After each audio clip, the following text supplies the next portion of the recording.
Hello. Hello. হ্যাঁ, রাজেশ শুক্লা কথা বলছেন? হ্যাঁ বলুন। হ্যাঁ, গ্যাস অফিস থেকে কথা বলছিলাম গো, এইচপি গ্যাসের অফিস থেকে। হ্যাঁ বলুন। হ্যাঁ, বলছিলাম স্যার, আপনার ওই গত লকডাউন থেকে যে গ্যাসের সাবসিডি গুলো বন্ধ থাকার কারণে হ্যাঁ। আপনার নামে একটা গ্যাসের সাবসিডির টাকা এসেছে স্যার 9,500 টাকা মতো, বুঝতে পেরেছেন? আচ্ছা।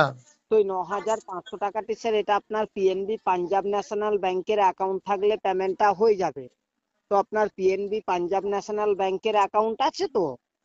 আর কোনো অ্যাকাউন্ট হলে হবে না?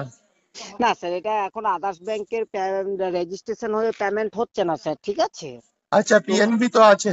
পিএনবি ব্যাংকের অ্যাকাউন্ট আছে তো? হ্যাঁ হ্যাঁ। আচ্ছা আচ্ছা, তো স্যার অবশ্যই পেমেন্টটা করে দিচ্ছি। তো তার আগে আপনাকে জানিয়ে দিচ্ছি স্যার, আপনার কনজিউমার নাম্বারটা বলে দিচ্ছি, গ্যাসের বইটি বের করে একটু চেক করে নেবেন, ঠিক আছে?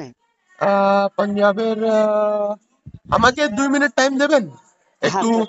আমি আপনাকে কল ব্যাক করবো 2 মিনিটে। আপনি কি এখন বাড়িতে আছেন না বাড়ির বাইরে আছেন? এখন তো আমি বাড়ির বাইরে আছি, তাই আপনাকে বলছি। তো আপনি কি একটু বাড়িতে আসতে পারবেন না? অ্যাকচুয়ালি এখন তো আমি বেরিয়ে গেছি না কাজের জন্য। আচ্ছা আচ্ছা, আর আপনার ডেলিভারি অ্যাড্রেসটা ওই বসন্ত বুলিতরা তো, হ্যাঁ কবরস্থান হালিশহর? হ্যাঁ হ্যাঁ হ্যাঁ। হ্যাঁ হ্যাঁ হ্যাঁ।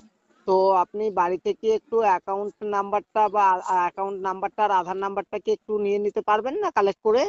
হ্যাঁ ঠিক আছে, আমি 2 মিনিটে কালেক্ট করে আপনাকে কল করছি, হ্যাঁ। আচ্ছা আচ্ছা আচ্ছা, ঠিক আছে।